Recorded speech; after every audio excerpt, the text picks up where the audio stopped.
Tere, head vaatajad! Tere ka minu poolt. Käes on augustikuu, mis rahvakalendri järgi on lõikuskuu. Vaatame siis, mis uudiseid lõikuskuu toob.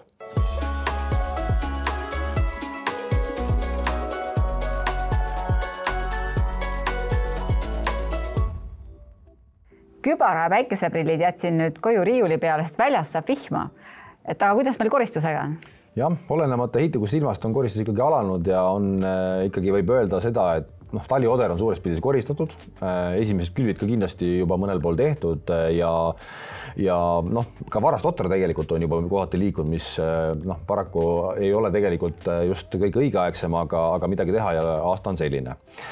Taliodra puhul võib-olla ikkagi tooks välja, et päris palju on jätkuvalt ikkagi seguvilja küsimusi ja seda ikkagi peame siin järjest ikkagi lahendama. Hernest on kohati koristatud, kuid põhiherne koristus, ma arvan, ikkagi algab järgmine nädal, et vaatame siis, kuidas sõltub ilmadest ikkagi muidugi.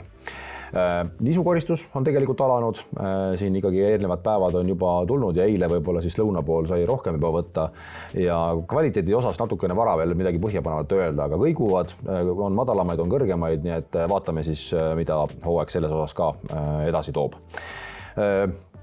Minu soovitus nisu juures on ikkagi veel see, et kui te näete, et teil on seal ikkagi oht, et on seguvilja, kas siis otra või midagi muud seal sees, et rääkige oma halduriga läbi, et mis see oleks mõistlik selle puhul nagu teha ja kas eelproov või mitte, et ühesõnaga seda poolt vaadake ikkagi teraselt, sest et siin ikkagi on neid ümbersõitmisi kuskilt muugalt tagasi, kus on seguviljad, et natukene vaadake seda poolt.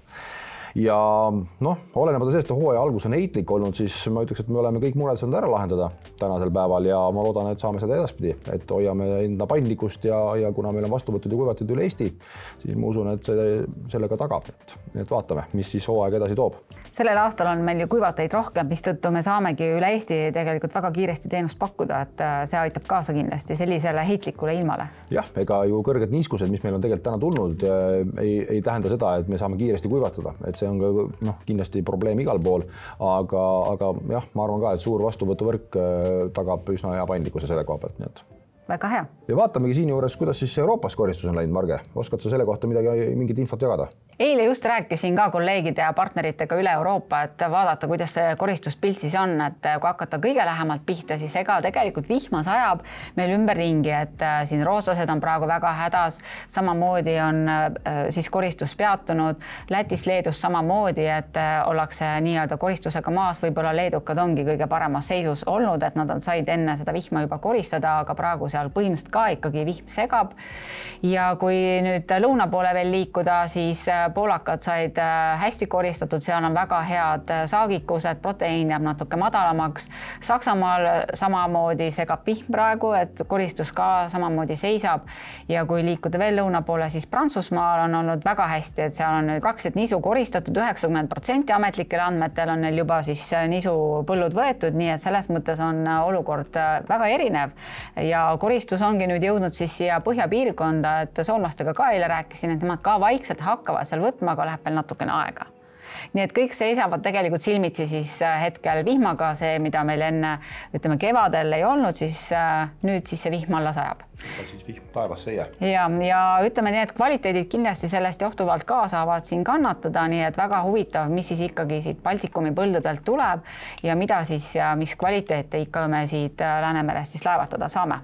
Kui nüüd viljahindade juurde tulla, siis kui vaadata turges turud on langenud või hinnad on õigemini langenud, et kas siis see põhjus, miks viljahinnad tõusid, kadus nüüd ära? Või kuidas sellega on? Jah, et tegelikult praegu nii ongi, et viimased päevad on natukene rahulikum olnud, et sadamaid ei ole pommitatud ja see on turgu nüüd rahustanud, nii et me oleme läinud või meie turg on siis läinud taas siis nii-öelda kauplema fundamentaalseid näitajad, ehk siis tegelikult ikkagi turg langustrendis on olnud, hind on tasapisi allapoole tulnud, nõudlus on madal ja see madal tase on olnud atraktiivne siis mõningatele ostjatele, et näiteks Alžeeria tuli siin turule, ostis 600 000 tonni nisu, on kuulda ka, et teised Aafrika riigid on tundnud huvi, et peaks ostma nisu, nii et see on natukene äratanud siis nii-öelda importijaid. Samal ajal, kui me vaatame just, mida sinna Alžeeriasse siis müüdi, et eelkõige oli see ikkagi Venemaa nisu, suuresti natukene Rumeeniast ka, et Venemaa nisu tegelikult ikkagi ruulib täiega, on kõige odavam, Euroopa nisu on kallis võrreldes siis Venemaa nisuga, mistõttu me peame nii-öelda oma aega siin siis ootama. samal ajal muidugi sõjaline pinge kogu aeg püsib, et turul olijad kogu aeg jälgivad, mis ikkagi nii-öelda Ukrainas ja Venemaal siis toimub ja kui palju see siis turgu mõjutab ja on selge, et nii kui midagi sadamates juhtub või siis infrastruktuuri pommitatakse, see kindlasti mõjutab turgu ja hinnad siis vastavalt ka kiiresti üles lähevad ja vastupidi, nii nagu on siis rahulikum periood, siis jälle hinnad nii-öelda taastuvad. Nii et selline volatiilsus meil kindlasti jääb ja kui ma praegu vaatan ekraanil, siis tänane Matif avanes ka tõusuga võrreldes siis eilse sulgemisega, sest kuuldavasti olid jälle mõned pommid langenud sinna Odessa kanti ja oli pommitatud ka siis Donau kallast, nii et olenevalt kuhu siis need Venemaa oma raketirünnakud teeb, et see kohe mõjutab siis nii-öelda hinda. Ja arvestades, et Venemaa samamoodi koristab praegu ja kuuldavasti on seal ka juba 30% nisu võetud ja viimased nii-öelda mitteametlikud prognoosid ikkagi ka ütlevad, et Venemaal on ka sellel aastal väga hea nisusaak, räägitakse jälle 90 miljonist tonnist, ametlikel andmetel on ta veel mõned miljonid madalam, nii et see ka muidugi avaldab survet siis hindadele, et ainuke siis koht jälle, ütleme, et ilma selliste sõjaliste mängudeta, et kui Venemaa ütleb näiteks, et ta paneb ekspordi kinni või manipuleerib nii-öelda siis hindadega, et see siis jälle on üks mõjutaja kindlasti laiemalt globaalsel turul.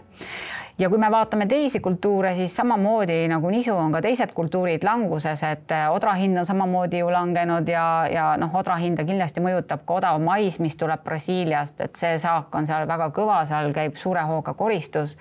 Ja kui me vaatamegi maisi, siis ka maisi graafik on tegelikult languses, hinnad on üldiselt futuuride mõistes languses. Kui me nüüd täna vaatame, mis näiteks meie kandis siin toimub Baltikumis, siis tegelikult meie tarbime ikkagi veel vana maisi ja nende logistilised kulud siia meie kanti on tegelikult väga kõrged, mistõttu võrreldes nüüd nii-öelda uue nisuhinnaga on mais ikkagi suht kõrge tegelikult. Enne kui me saame võib-olla seal oktoobris-novembris siis nii-öelda uut maisi kasutama hakata.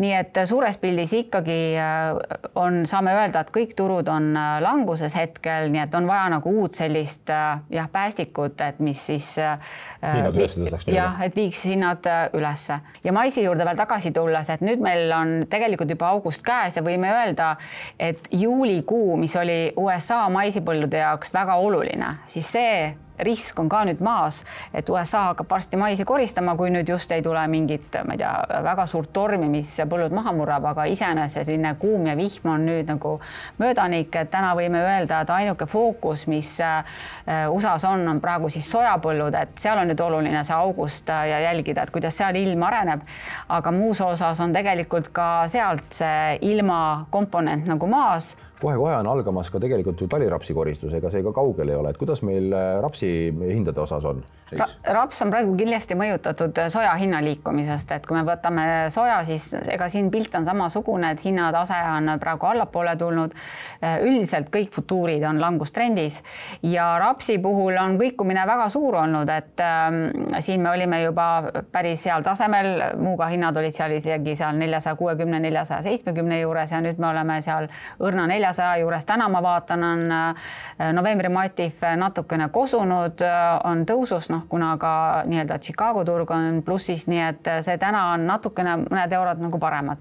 Aga mõjutajaks on ikkagi eelkõige see, et kuna hetkel põllude olukord USA-s, sojapõllude olukord on okei, see ei ole halvenenud. Brasiilias on sojaga kõik hästi olnud, eks ole, et seal on see saak väga hea olnud. Ja kui me vaatame nüüd siia Euroopa poole, siis Euroopa rapsisaagikust on nüüd küll natukene vähendatud nende vihmade tõttu, kuid siiski 19 miljonit tonni prognoositakse ja eelmise aastal suured laojäägid ju ikkagi mõjutavad meid suuresti, et see kõik on vaja ikkagi ära treidida ja on tekkinud ikkagi siia augustisse, septembrisse sellist müügisurvet, mis on toonud siis hinnad alla. Et kuidas siin edasi see hindade areng on väga raske öelda. Täna igal juhul vähemalt analüütikud ja turulolijad ütlevad, et hinnatasemed on kõrged jätkuvalt. Kuid kui soja peaks üles minema, siis see muidugi tõmbab kaasa ka rapsi hinna. ja ärme unusta Kanadat. Kanada on ju ka suur rapsikasvataja ja seal on olnud ka ikkagi väga kuivad ilmad. Jah, väga kuiv, seal on põud lausa olnud. Nii et kokkuvõttes saame öelda, et meil tuleb jälgida ilma ikkagi koristuspiirkondades. Sõja tuleb silma peal hoida, sest pommitamised mõjutavad kindlasti meie viljahinda ja volatiilsus jätkub, aga kui vaadata fundamentaalseid näitajaid, siis hinnad püsivad jätkuvalt surve all. Aga vaatame siis, mida uus nädal toob. Kohtumiseni! Kohtumiseni!